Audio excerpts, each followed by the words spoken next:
ከዚህ የምናየው ያው አንደኛው የመጀመሪያው ኒውትሪሽን እናያለን። ቁልፌ ጓራ አትክልት ይጠቀማሉ።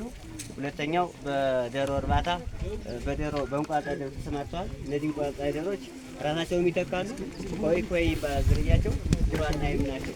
ስለዚህ እነዚህ በቀበሌያችን 25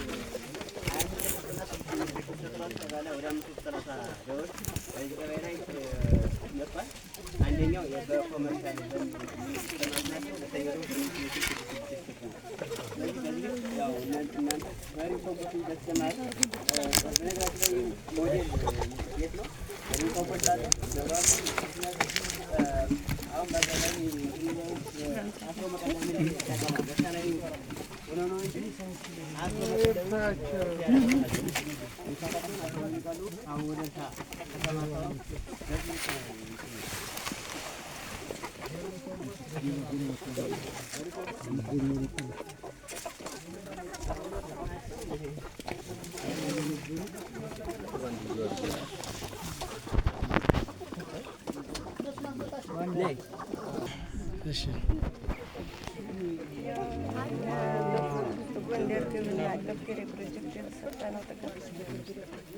ድምጽሽን ከፍ አድርገሽ አንደኛ በቁልፌው ተጠቅመንበታልና ላይ ልጆቻችን እየመገበን ሁለተኛም ደግሞ ዶሮ ተሰተን እየመገበን ያለ ድምጽ ተው ማን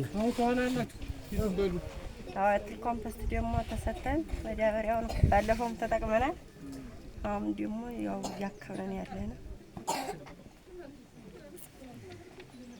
አሁን መስነግሪና ይሄ ሚለው ነገር እናንተ የተጠቀማችሁ ያገኛችሁ ተጠቀሜታ ማለት ያው አቁልፊያው በጣም ተጠቅመንበታል። ሃይፕል በገሬ ፕሮጀክት የተሰጠነው ልጆቻችንን እየመገብነ ነው፣ እኛም እየተመገብነ ነው።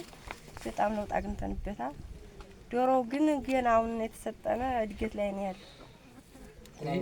ይሄ ነው የኛውን ትመገባላችሁ ነው? አዎ አዘጋጃጅት ሰልጠነሻል? አዎ ሰልጠነ። እንዴት እንደሚዘጋጅ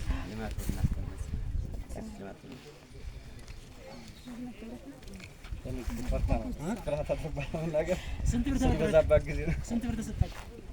ለምን ዲሁ ስንት ዶሮ ተሰጠሽ?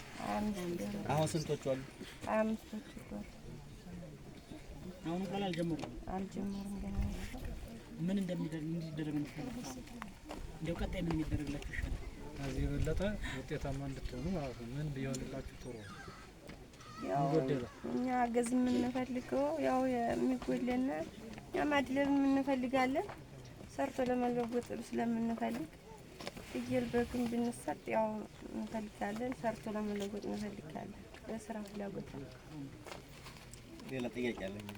የዶሮ መኖ አሁን ተሰጥቷችኋል እንደመነሻ ስለምናውቅ ማለት ነው። እኔ የመጣሁት ከደባርቅ ነው። ይመር ነው የሚባለው። እሺ። እና አሁን አንቺ ይሄ መኖ የተሰጣችሁ መኖና ዶሮ ነው የተሰጠሽ። መኖ ከዚህ በኋላ ለሚበሉት አዘጋጅተሻል? ካንቺ እያቀላቀልሽ ነው የምትበሉ ወይስ ያቺው የተሰጠሽ ብቻ ነው የምትሰጪው? አቀላቅለን ነው የምንሰጣቸው። ምን ተቀላቅለሻል? ምን ያው እኛ ስንዴ አለን የሆነ ደግሞ የወፍጮ ምን ገዛለ ያን እያቀላቀልን እንሰጣቸው።